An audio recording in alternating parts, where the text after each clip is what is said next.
The insulin syringe hit the floor. Lauren's hands were shaking too badly to hold it. Through the narrow window of the doctor's lounge door, she watched her entire world collapse in real time. Dr. James Mitchell, her fiancé of 4 years, sat across from Chairman Westbrook. Between them lay a research proposal. Her research proposal. 3 years of sleepless nights. A breakthrough that could save thousands of ICU patients. And now, James was about to steal it. "It's brilliant work, son," Chairman Westbrook said, sliding a contract across the polished mahogany table. "This protocol, plus marriage to Victoria and the chief of cardiothoracic surgery position is yours. That $10 million cardiac wing? Yours to run." Lauren held her breath, waiting for James to refuse, to give her credit, to stand up for her. But his pen did not falter. He signed. Just like that. One signature. That's all it took to erase 4 years and steal her life's work. Lauren stumbled backward, her heart rate watch buzzing, 140 beats per minute.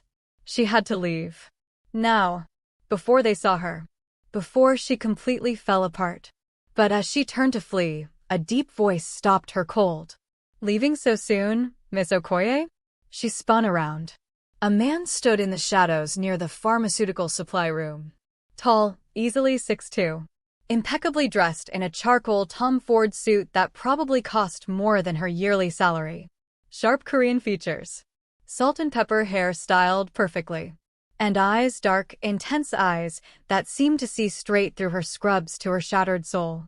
"I'm Dr. Kang Min-jun," he said, his accented English smooth as Johnny Walker Blue.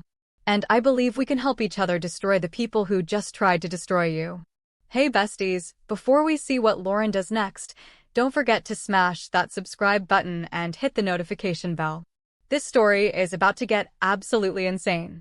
Trust me, you do not want to miss what happens when Lauren discovers just how powerful and dangerous this mysterious stranger really is. Drop a comment right now telling me if you'd trust him or run. Now, let's get back to Lauren's story.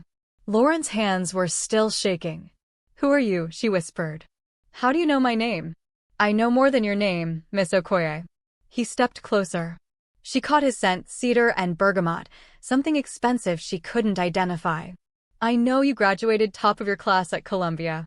I know you've been documenting innovative ICU protocols for 3 years. I know Dr. Mitchell has been presenting your work as his own to the medical board." Lauren's vision blurred. "And I know that in approximately 8 minutes, he's going to sign documents that transfer all intellectual property rights of your research to Manhattan Memorial Hospital. Under his name. You've been spying on me? I've been investigating corruption at this hospital. You were collateral observation." He pulled out his iPhone 15 Pro. Showed her a document. Timestamped files from her personal laptop. Communication records showing James accessing her Dropbox. Security footage of him photographing her Moleskine research notebook when she'd left it at the nurse's station. Everything. Dates, times, evidence that would hold up in any court. "Why do you have this?" Lauren demanded. "What do you want?" "What I want is to see Manhattan Memorial's corrupt leadership exposed." He paused. "What you want is revenge on the man who betrayed you and stole your life's work. I'm proposing we help each other. I don't even know you." "You didn't know Dr. Mitchell was willing to destroy you until 10 minutes ago," Min-jun countered. "At least I'm being honest about my intentions from the start." He gestured toward the parking garage exit. "Give me 30 minutes. One conversation. If you're not interested, I'll disappear. You'll never see me again. But you'll keep the evidence. My gift, regardless of your decision." Lauren should have walked away. Should have called security. Should have done literally anything except follow this stranger into the night. But rage was burning in her chest. Hotter than fear. And she wanted to hear what he had to say. They walked to the parking garage in silence. Min-jun led her to a black Mercedes S-Class sedan. Opened the passenger door. "We can talk here," he said. "Or there's a cafe 2 blocks away. Your choice. You set the boundaries." Something about that phrase, "you set the boundaries," made her feel slightly safer. She got in the car but left the door open. One foot on the pavement. Ready to run. "Talk," she said. Min-jun settled into the driver's seat, angled toward her. "I'll start with the truth. I'm the CEO of Kang Biomed, a pharmaceutical and medical research company based in Seoul. I've been operating in Korea for 15 years, but I'm expanding to the American market. Manhattan Memorial is one of my investment targets. You want to buy the hospital? I already own 30% of it. Silent investment through shell companies. He smiled slightly. The board doesn't know. Lauren's mind raced. What does this have to do with me? I need a wife. She laughed. Sharp and bitter. You're insane. Possibly. But I'm also very serious. He pulled out an iPad Pro, showed her a presentation. My visa situation is complicated. I've been working on an O-1 visa, but I need permanent residency to fully establish my company here. Marriage to an American citizen solves that problem. But it also solves several of your problems. My problems. Dr. Mitchell just stole your research. Chairman Westbrook is complicit. By morning, your name will be completely erased from work you spent 3 years developing. His voice was matter-of-fact, not cruel. You'll be just another ICU nurse. Passed over for promotions. Undervalued. Ignored. Or you can marry me and I'll make you untouchable. This is crazy. Let me finish. He swiped through the presentation. Charts. Financial statements. Property holdings. As my wife, you'll have access to my resources. I'm worth approximately $1.8 billion, Miss Okoye. I own hotels. Research facilities. Pharmaceutical patents. I can fund the nursing research center you've been dreaming about. The Okoye Institute. Your name on the building. Your protocols implemented globally. Your research published under your name. Where it belongs. Lauren's breath caught. How do you know about the institute? I told you. I've been watching this hospital for months. I've seen your work. I've read your proposals. The ones you submitted to the board that they rejected because you're just a nurse. The way he said it, just a nurse, dripped with contempt for their dismissiveness. You're not just a nurse, Lauren. You're brilliant. And you deserve to be recognized for it. Tears burned her eyes. But she refused to let them fall. What would you get out of this? Besides a green card? Revenge on the same people who wronged you. His expression hardened. Chairman Westbrook and I have history. 5 years ago, he blocked my company from a major contract because he didn't like my methods. He's corrupt. Greedy. He uses his position to enrich himself while patients suffer. I want to take him down. Having a brilliant, respected nurse as my wife gives me credibility in the American medical community. It gives me access to circles that have been closed to me. So I'd be your prop. You'd be my partner. Legally. Publicly. In business. I'm not asking you to love me. I'm not even asking you to like me. I'm asking you to be angry enough to take what you deserve and make them all choke on their regret. God help her. But the idea was intoxicating. I need time to think, she whispered. Of course. He pulled out a business card. Heavy cardstock. Embossed with silver lettering. Kang Min-jun, CEO, Kang Biomed. Take a week. Research me. You'll find things that concern you, I'm sure. I'm not a perfect man. But I keep my word. And I protect what's mine. If you agree, you'll be mine, Lauren. That means I'll protect you with everything I have. She took the card. One more thing, he said as she stepped out. Dr. Mitchell will try to contact you. He'll apologize. Make promises. Try to convince you that you misunderstood. Don't believe him. Men like that only value what they've lost when they see someone else cherishing it. Lauren walked to her Honda Civic on shaking legs. By the time she got home to her studio apartment in Washington Heights, she had 17 missed calls from James. She blocked his number and opened her laptop. Time to find out exactly who Kang Min-jun was. The research took 3 days. Lauren barely slept. She survived on Starbucks cold brew and pure rage. What she found was complicated. Kang Biomed was legitimate, hugely successful, with revolutionary patents in cardiac medicine and regenerative treatments. Min-jun was respected in Korean medical circles, featured in The Lancet and JAMA, keynote speaker at international conferences. But there were shadows too. Articles mentioned a medical license suspension in Korea 5 years ago. Something about unauthorized experimental treatment. The details were vague, buried in Korean language sources she had to run through Google Translate. From what she could piece together, Min-jun had given an experimental stem cell treatment to 3 children dying of congenital heart defects. The treatment worked. All 3 children survived. But Min-jun hadn't had approval from the Korean Medical Board, and he was suspended for 2 years. He'd broken the rules to save children's lives. Then he'd been punished for it. Lauren understood that kind of injustice intimately. On the 4th day, James showed up at her apartment. She opened the door to find him holding Whole Foods roses. His face was a mask of remorse. "Lauren, thank God. I've been trying to reach you for days. I know. I blocked you. Please, just listen. I made a mistake. A huge mistake. The pressure from Westbrook, from my father, I wasn't thinking straight. But I've been miserable without you. I told them I can't go through with it. I want you back." Lauren leaned against the doorframe, arms crossed. "You want me back? I love you. I've always loved you. The research, the position, none of it matters without you." "Interesting. When did you have this revelation? Before or after you signed the contracts?" James flinched. "I panicked. But I've come to my senses now. Baby, please. We can get past this. Let me guess.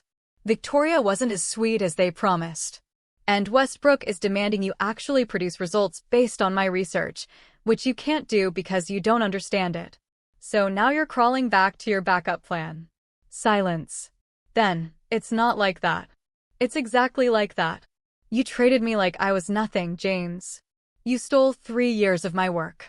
You were going to let them erase me completely. Did you really think some Whole Foods roses and crocodile tears would make me forget?" "Lauren, be reasonable." "I'm being extremely reasonable. I'm choosing not to destroy your career the way you tried to destroy mine." "That's generous considering." "What's that supposed to mean?" "It means stay away from me. Don't call. Don't text. Don't show up at my apartment. Don't come to my unit at the hospital. We're done, James. We've been done since the moment you picked up that pen." She slammed the door in his face. Locked it. Her phone buzzed with texts. Apologies. Promises. Desperate pleas. She deleted them all. Then she called the number on Min-jun's card. He answered on the second ring. Lauren. Just her name. But the way he said it, like it was something precious, made her stomach flutter.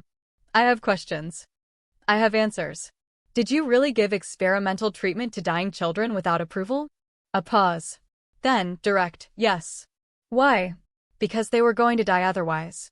The treatment had shown promise in animal trials, but the approval process would have taken 18 months. Those children had weeks. I made a choice, save 3 lives and lose my license, or follow the rules and attend 3 funerals. I'd make the same choice again. That's not very legal." "No. But it was right. Sometimes those aren't the same thing." Lauren closed her eyes. She understood that too. "If I did this, if I actually agreed to marry you, what would it look like?" "Logistics. We'd marry quickly. Courthouse or small ceremony, whichever you prefer. I have a penthouse in Tribeca. 5 bedrooms, completely renovated. You'd have your own space. Your own freedom. We'd appear together at necessary social functions. I'd introduce you to my business associates. You'd help me navigate American medical society. And we'd make sure James Mitchell and Chairman Westbrook know exactly what they lost." "And physically? Would you expect us to actually be married?" "I would never pressure you for anything you're not willing to give. If you want separate bedrooms for the entire marriage, you'll have one. If this is purely business, it will be. But I won't lie to you, Lauren. I find you fascinating. Brilliant. If you ever decided you wanted more, I'd be grateful for every moment. But that would be entirely your choice." "Why me?" "Really. You could marry anyone for a green card." "I don't want anyone. I want you. I've been following your work for 2 years. Since I first started researching Manhattan Memorial. I saw a presentation you gave at a nursing conference in Philadelphia about ICU care disparities. You were brilliant. Fierce. You talked about how the medical system undervalues nurses, especially Black nurses. How your insights are dismissed because you don't have MD after your name. And I thought, that's someone I could spend my life learning from." 2 years. He'd been aware of her for 2 years. Waiting. That should be creepy, she whispered. Yes. But is it? I don't know. I'm too angry to be frightened right now. Anger is useful. It clarifies things. A slight pause. Take one more day. Think about it. Then call me with your answer. If it's no, I'll respect that. You'll never hear from me again. But if it's yes, Lauren, I promise you'll never regret choosing me over him. She sat in her apartment for hours after the call, watching the city lights through her window. This was insane. Marrying a stranger for revenge. Marrying someone 17 years older, someone who'd admitted to breaking laws, someone who moved through the world with dangerous power. But James had thrown her away like garbage. The hospital had let him steal her work. The system had failed her again and again. Min-jun was offering her everything she'd lost. And more. Power. Resources. Recognition. Revenge. And he was being honest about it. More honest than James had ever been. She picked up her phone. Min-jun? It's Lauren. My answer is yes. The silence lasted 3 heartbeats. Then his voice a rough with emotion. You won't regret this. I better not. Because if you betray me like James did, there's not a corner of this earth you'll be able to hide in. He laughed. Delighted. Threatening me already. See? This is why we'll work. When should we make this official? Soon. Before I lose my nerve. Tomorrow. Courthouse noon. I'll handle everything. Just bring yourself. The Manhattan Marriage Bureau was beautiful in October light. All granite columns and gold leaf details. Lauren arrived wearing a cream silk dress she'd bought that morning, tea-length with delicate lace at the collar. Simple but elegant. Min-jun was waiting on the steps. He wore a perfectly tailored navy brioni suit with a silver Hermes tie, looking like he'd stepped straight out of GQ Korea. But what stopped her was the expression on his face when he saw her. Wonder. Pure and unguarded. You look breathtaking, he said as she approached. You clean up well yourself. The ceremony was short. Efficient. Surreal. The clerk looked bored until Min-jun slipped him a generous tip. Then he became much more enthusiastic. You may kiss your bride. Min-jun looked at her. A question in his eyes. Lauren leaned up. Pressed her lips to his. It was supposed to be quick. Performative. But the moment their mouths met, something electric shot through her. His lips were soft. Warm. He tasted like coffee and mint. His hand cupped her cheek, gentle but possessive, and for 3 heartbeats the world disappeared. When they broke apart, his eyes were dark. Well, that was unexpected. Consider it sealing the deal.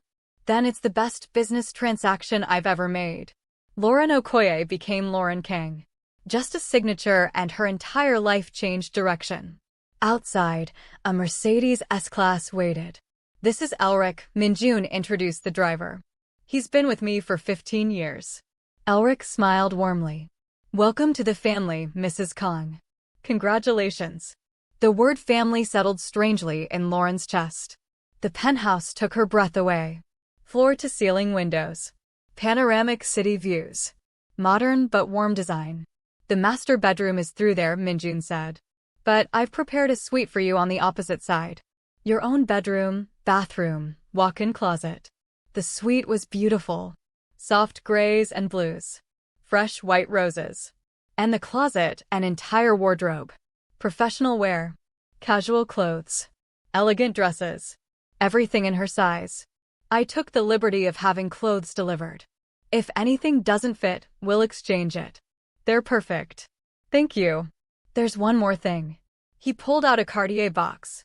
I know this isn't a traditional marriage, but you should have a ring. The ring was stunning. A deep blue sapphire surrounded by diamonds. Set in platinum. Sapphire. Your birthstone. September. I wanted something that was yours. He slipped it onto her finger. Perfect fit. They ordered Korean food. Talked over dinner. He asked about her work. Her dreams.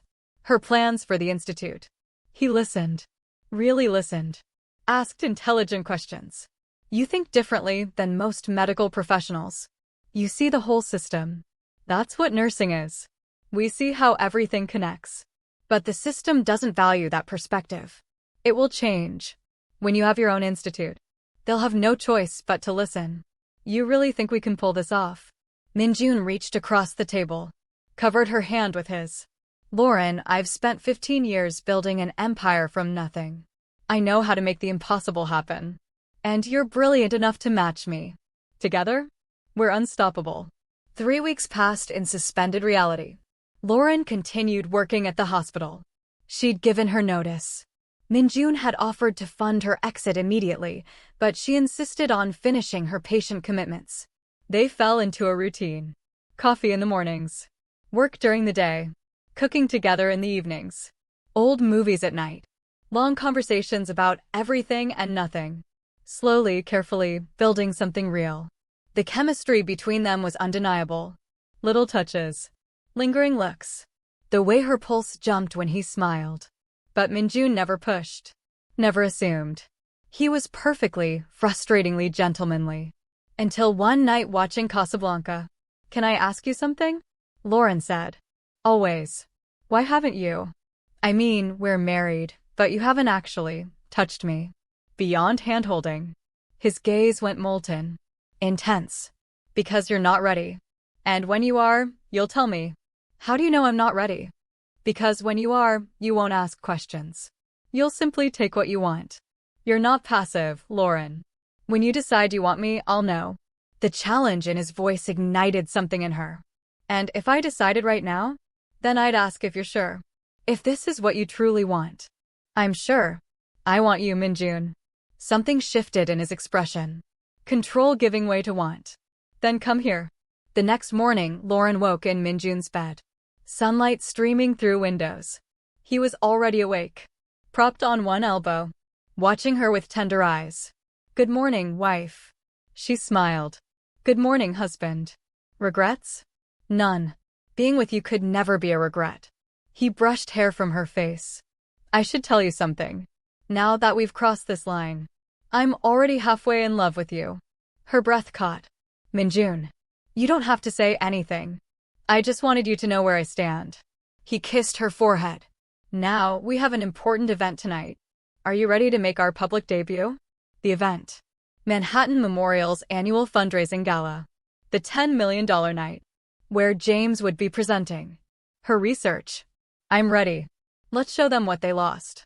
If you're enjoying this story and you want to see Lauren absolutely destroy James at this gala, hit that like button right now.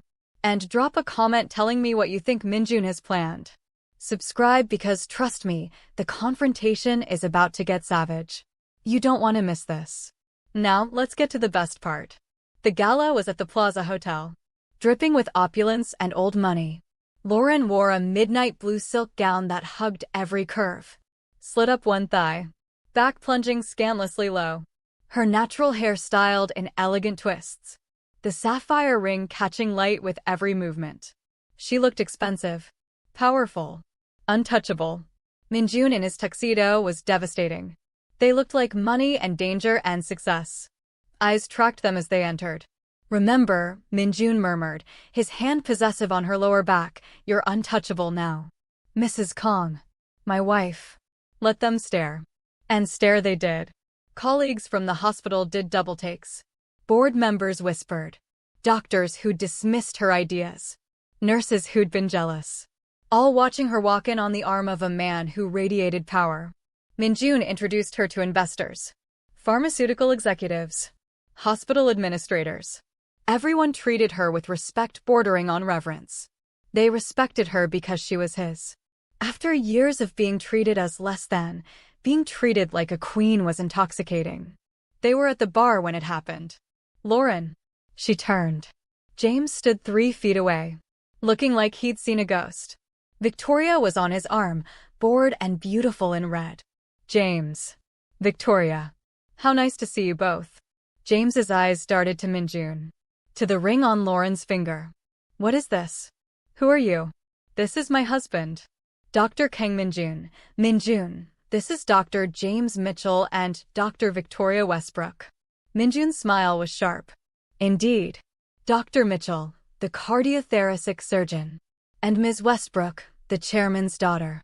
How fortunate. Husband. James's voice strangled. You got married? 3 weeks ago. Quite the whirlwind romance. Though when you know, you know. Don't you agree?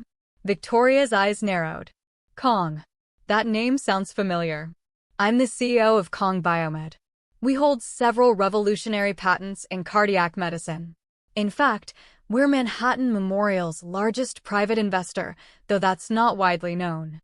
Yet, Chairman Westbrook appeared. His face went pale. Dr. Kang. I didn't realize you'd be attending. Surprise. I'm here with my wife.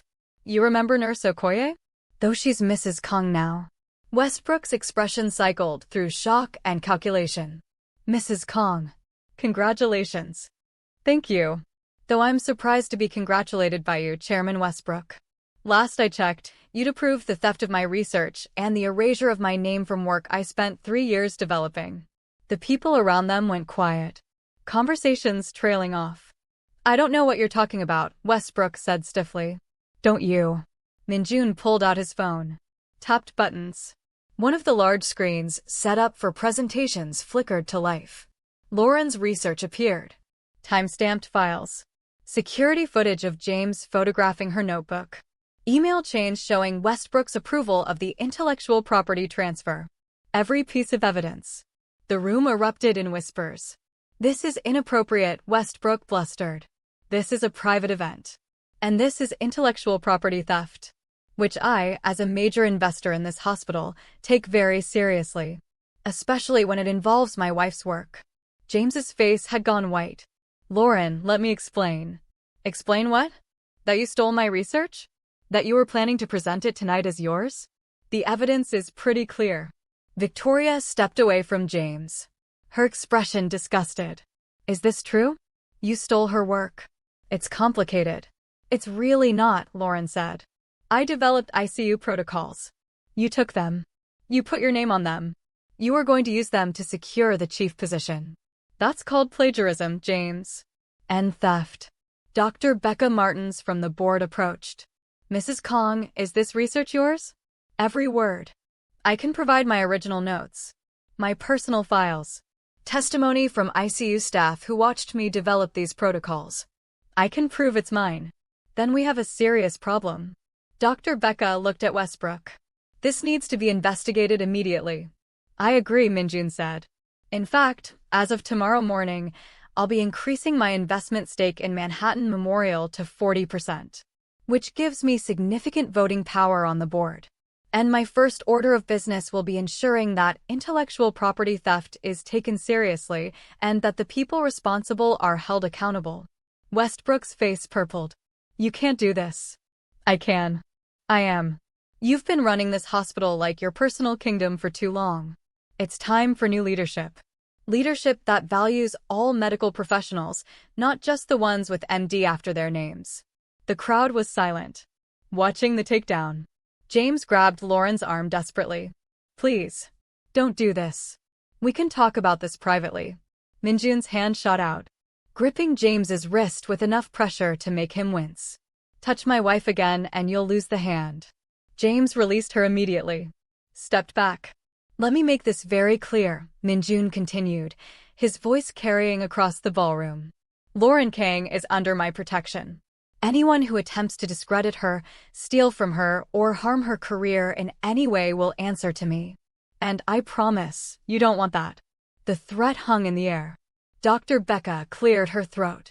Mrs. Kang, the board would like to offer you the position of Director of Nursing Innovation. We'd be honored to have your expertise in an official leadership capacity. Lauren smiled. Thank you, Dr. Becca.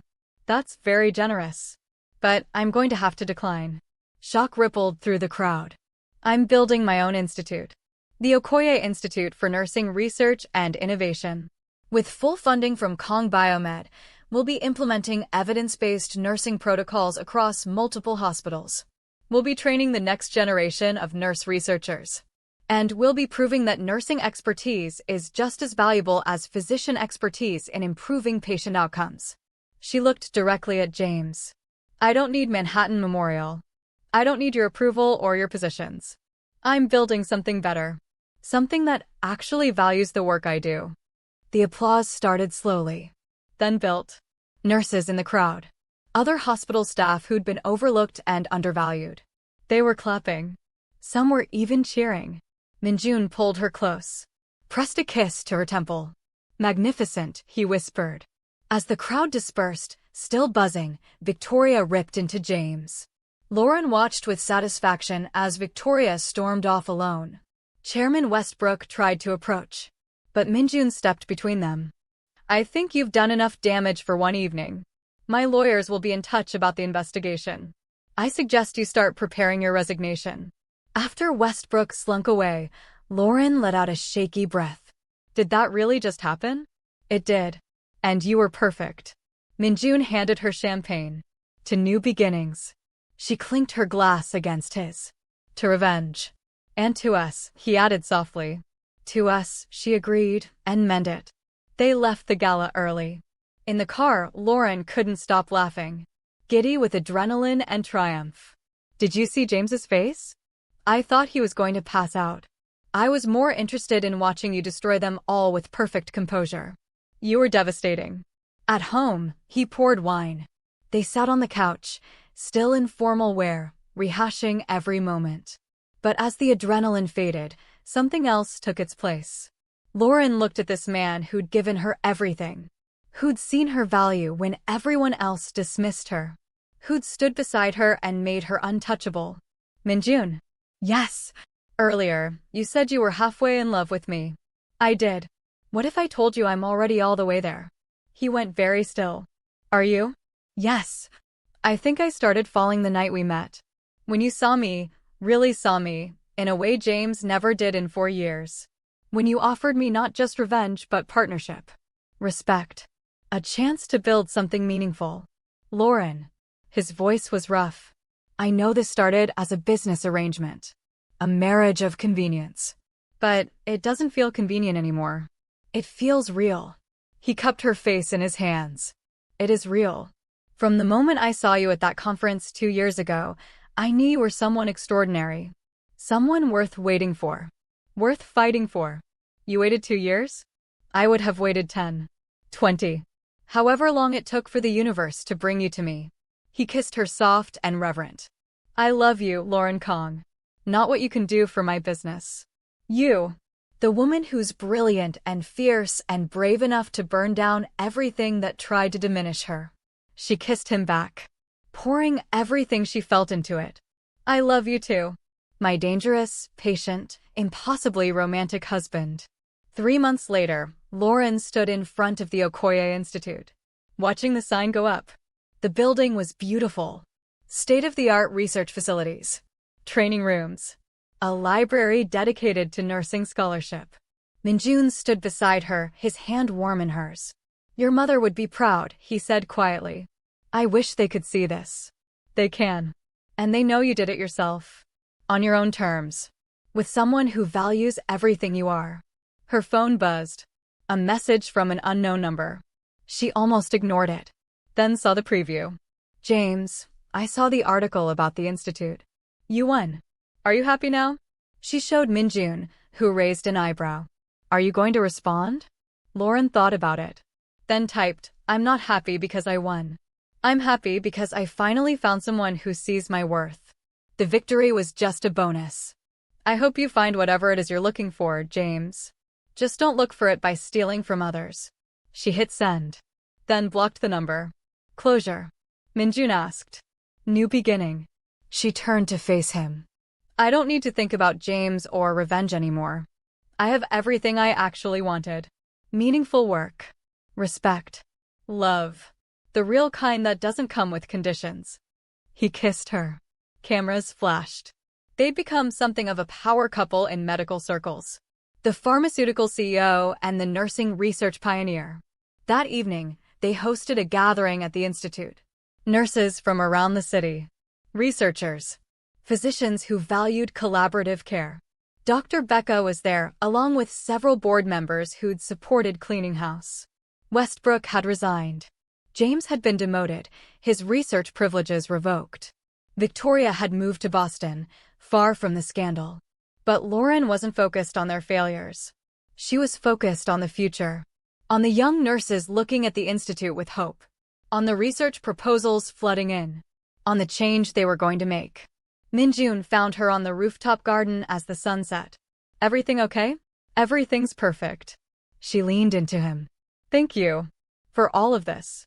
Thank you for taking a chance on a dangerous stranger in a parking garage. She laughed. Best decision I ever made. Second best, he corrected. The best decision was being brilliant enough to create research worth stealing. That's what brought you to me. No. The best decision was recognizing my own worth. Finally believing I deserved to be seen and valued and loved. She turned in his arms. You helped me see that. You didn't give me my worth. You just helped me remember I already had it. You're going to make me emotional at your own celebration, he murmured. Good. I like you emotional. It means you're real. That this is real. It's real, Lauren. The most real thing I've ever had. He kissed her as the city lights began to glow. And it's just beginning. Below them, through the windows, the institute buzzed with life and possibility. Lauren's name was on the building, on the research, on the future they were building. She'd started this journey broken and betrayed. But she'd ended up here, whole and powerful and loved. Sometimes the best revenge wasn't destruction. It was becoming so successful, so happy, so untouchable that the people who'd tried to diminish you became irrelevant. James had thrown her away for a business deal. But in doing so, he'd freed her to find something infinitely more valuable. Partnership with someone who matched her strength. Love that didn't come with conditions. And a future she'd built with her own hands, supported by a partner who believed in her vision. The insulin syringe that had slipped from her fingers that night seemed like a lifetime ago. That terrified, heartbroken woman watching her fiancé betray her felt like someone else entirely. Lauren had transformed, not because of revenge, but because she'd finally demanded the respect and recognition she'd always deserved. And she'd found a partner willing to burn down the world to make sure she got it. If you've made it this far, thank you for watching. Drop a comment and let me know what you thought of Lauren and Min-jun's story. Hit that subscribe button if you want more stories like this. And smash that like button if you're Team Lauren all the way. Thanks for watching, and I'll see you in the next one.